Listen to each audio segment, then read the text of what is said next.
नमस्कार दोस्तों, स्वागत है आपका आज की हमारी इस क्लास में। तो आज की क्लास में हम लोग हिंदी साहित्य के बहुत ही महत्वपूर्ण प्रश्न देखेंगे जो कि आने वाले हिंदी के हर एग्ज़ाम के लिए ही महत्वपूर्ण होने वाले हैं, जैसे estate 2026, EMRS exam, main exam और KVS मेन एग्ज़ाम। इसके अलावा जो भी हिंदी का एग्ज़ाम हो रहा है उसके लिए जो क्वेश्चन है इम्पोर्टेंट होने वाले हैं। तो शुरू करते हैं आज की हमारी ये क्लास। आज की क्लास का पहला प्रश्न है, देश विभाजन की त्रासदी को लेकर लिखा गया उपन्यास कौन सा है? तो सही आंसर हो जाएगा झूठा सच। अगर इसके लेखक पूछे जाएं तो यशपाल हो जाएंगे। ठीक है, ये भी ध्यान रखना है, कई बार लेखक का नाम पूछा जाता है तो ध्यान रखना, और विषय भी पूछ लिया जाता है। दूसरा प्रश्न है, निम्नलिखित में से कौन सा एक यात्रा वृतांत है? तो यहाँ पर चीड़ों पर चांदनी एक यात्रा वृतांत है। ठीक है, जिसके लेखक पूछे जाएं तो निर्मल वर्मा हो जाएंगे। और इसके साथ ही यहाँ पर जो पथ के साथी हैं, आपको ध्यान होना चाहिए, ये रचना किसकी हो जाएगी? महादेवी वर्मा की संस्मरण है। अगर विदा पूछी जाए तो एक संस्मरण है। ठीक है, हमारी आज की क्लास का तीसरा प्रश्न है, निम्नलिखित उपन्यासों का कालक्रमानुसार सही अनुक्रम क्या होगा? तो प्रकाशन वर्ष के अनुसार बताना है, क्योंकि ऐसे प्रश्न पूछे जाते हैं। तो सबसे पहला ऑप्शन कौन सा हो जाएगा? परीक्षा गुरु। ठीक है, फिर उसके बाद कंकाल, परीक्षा गुरु यहाँ भी है, तो सबसे पहले परीक्षा गुरु। ठीक है, उसके बाद ये 1882 में प्रकाशित हुआ था कंकाल, फिर शेखर एक जीवनी, उसके बाद आएगा सूरज का सातवां घोड़ा। तो ध्यान रखना है, इस तरीके से ये हो जाएंगे हमारे उपन्यास। सही आंसर हो जाएगा ऑप्शन नंबर 4। आगे है, कौन सा युगम संगत है? तो संगत युगम यहाँ पर बताना है। यहाँ पर संगत युगम की बात करें तो साहित्य लहरी, लोकायतन है, एक कंठ विषपापी है, ठीक है, विषपाई है, वैराग्या संदीपनी है। तो यहाँ पर जो सही आंसर हो जाएगा वैराग्या संदीपनी तुलसीदास जी की रचना है।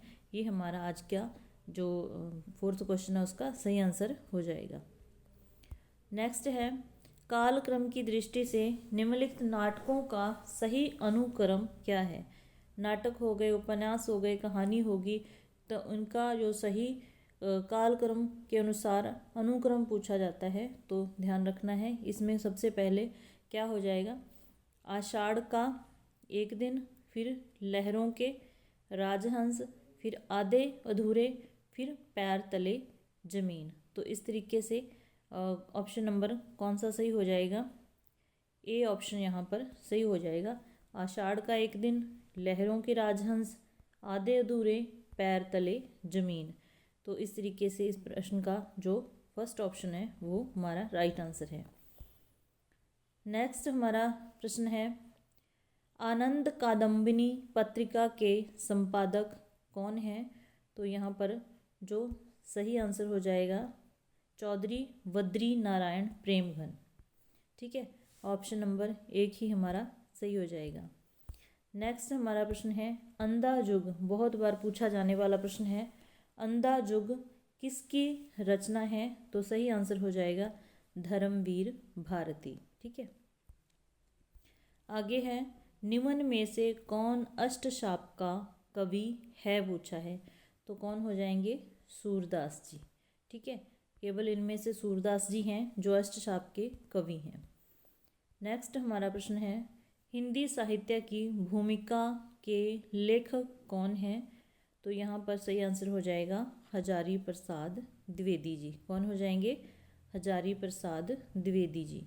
आगे है, भारतेंदु ने अपने कौन से नाटक को नाट्य रासक व लास्य रूपक कहा है? काफ़ी महत्वपूर्ण प्रश्न है, ध्यान रखना है। तो इसका जो सही आंसर हो जाएगा भारत दुर्दशा। अगला प्रश्न है, इनमें से किस नाटक में जातिवाद की समस्या को उठाया गया है? तो कोर्ट मार्शल जो नाटक है उसमें जातिवाद की समस्या को उठाया गया है। नेक्स्ट हमारा प्रश्न है, जयशंकर प्रसाद के काव्य ग्रंथों का प्रकाशन वर्ष के अनुसार सही क्रम बताना है। ठीक है, तो सबसे पहले क्या हो जाएगा?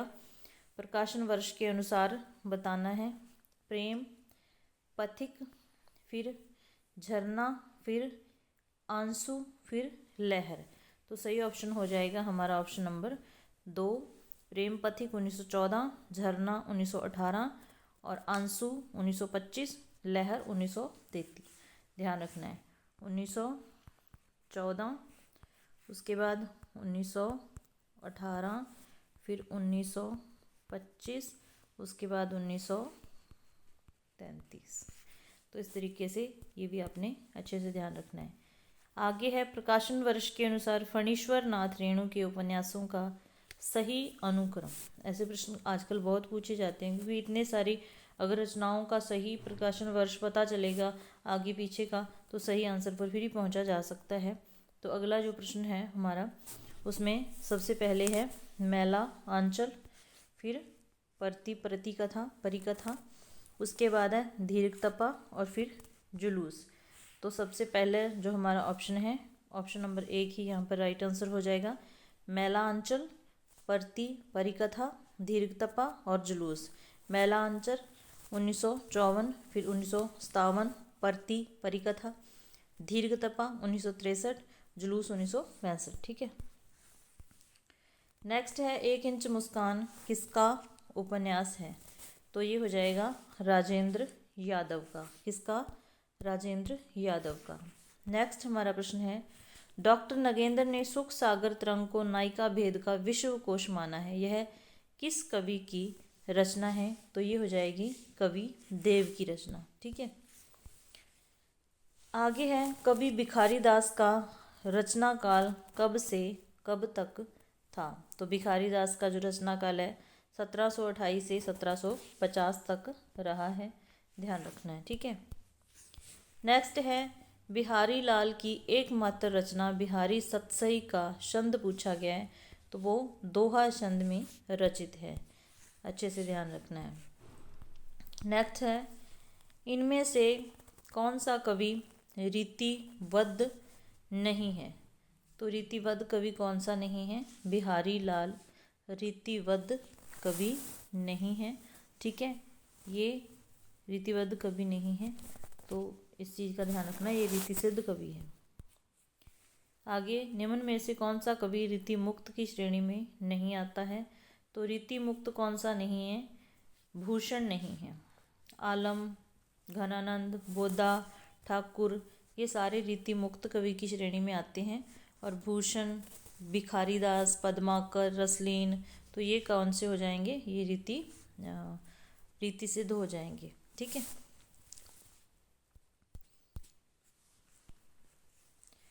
आगे है हिंदी में आधुनिकता और पुनर्जागरण के प्रवर्तक और पितामह किसे कहा गया है? हिंदी में आधुनिकता और पुनर्जागरण के प्रवर्तक और पितामह भारतेंदु हरिश्चंद्र जी को कहा गया है। ठीक है। नेक्स्ट है विजयनी विजय वैजयंती नामक रचना किसकी है? तो ये रचना हो जाएगी भारतेंदु हरिश्चंद्र जी की। और इन्होंने ये कब लिखी थी?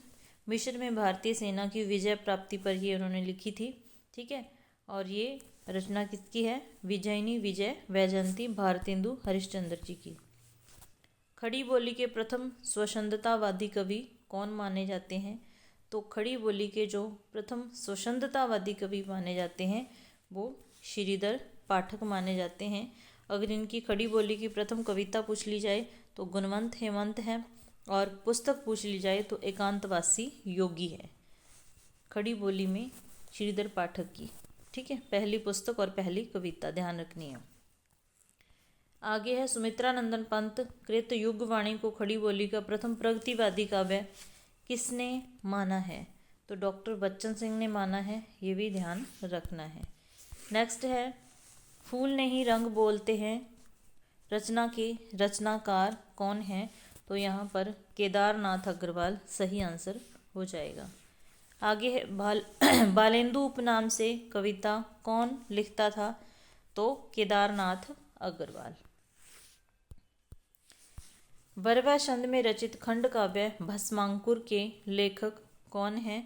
तो यहाँ पर नागार्जुन हमारा सही आंसर हो जाएगा। नेक्स्ट है हम पंछी उन्मुक्त गगन के 7वीं कक्षा की, ये NCERT की में लगी हुई कविता है, तो इसके कवि पूछे गए हैं, कौन हो जाएंगे? शिव मंगल सिंह सुमन। नेक्स्ट है रामधारी सिंह दिनकर की रचना कुरुक्षेत्र क्या है? तो ये क्या हो जाएगा? एक प्रबंध काव्य। नेक्स्ट है कुंवर नारायण किस सप्तक से संबंधित हैं? तो ये तीसरे सप्तक से संबंधित हो जाएंगे। आगे है मैं उर्दू और हिंदी का दोआब हूँ, यह किसका कथन है? तो यह शमशेर बहादुर सिंह जी का कथन है और काफ़ी महत्वपूर्ण प्रश्न है, याद रखना है। अगर क्लास थोड़ी सी भी हेल्पफुल लगे तो लाइक ज़रूर कर देना। चैनल पर नए हो तो चैनल को। आगे है निम्न में से कौन सा सही सुमेलित नहीं है? ठीक है, तो यहाँ पर जो अमन का राग रघुवीर सहाय लिख रखा है ये सुमेलित नहीं है, क्योंकि जो अमन का राग एक लंबी कविता है, शमशेर बहादुर सिंह जी की है।